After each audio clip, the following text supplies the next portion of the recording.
Bonjour à tous, au sommaire la Renault Clio 5 vue de l'extérieur. Cette fois, on parle aussi des premiers tours de roue de l'Aston Martin Rapide E et du bilan 2018 de la sécurité routière.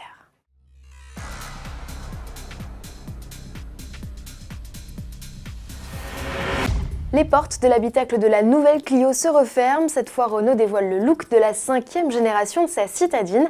Si l'intérieur était plutôt révolutionnaire, l'extérieur ne profite que d'évolution.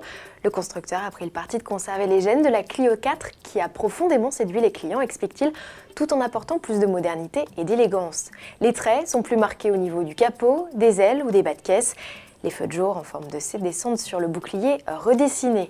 Le logo au centre de la calandre est plus imposant, tandis que les projecteurs full LED de série sont plus effilés. À l'arrière, les feux s'allongent et profitent d'une nouvelle signature lumineuse. Renault est avare en chiffres, pas de détails sur les motorisations. On sait juste que la Clio 5 est 3 cm plus basse et 1,5 cm plus courte que sa devancière. Son coffre, plus cubique, offre près de 100 litres de plus avec 391 litres. C'est la nouvelle référence de la catégorie. Outre les classiques finitions, Renault annonce d'ores et déjà une chic initiale Paris, reconnaissable à ses notes de chrome, ses badges spécifiques et son antenne requin. En attendant une éventuelle Clio RS, les amateurs de sportivité doivent se contenter de la finition RS Line qui remplace la GT. La citadine reçoit alors des jantes de 17 pouces spécifiques, un diffuseur gris, des sièges sport ou encore un pédalier alu.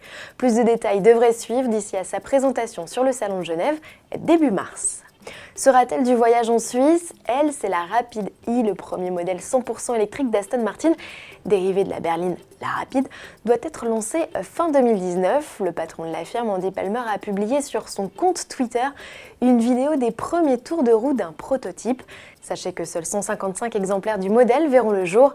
La berline électrique développée avec Williams devrait afficher une puissance de 610 chevaux et une autonomie de plus de 300 km selon le nouveau cycle WLTP.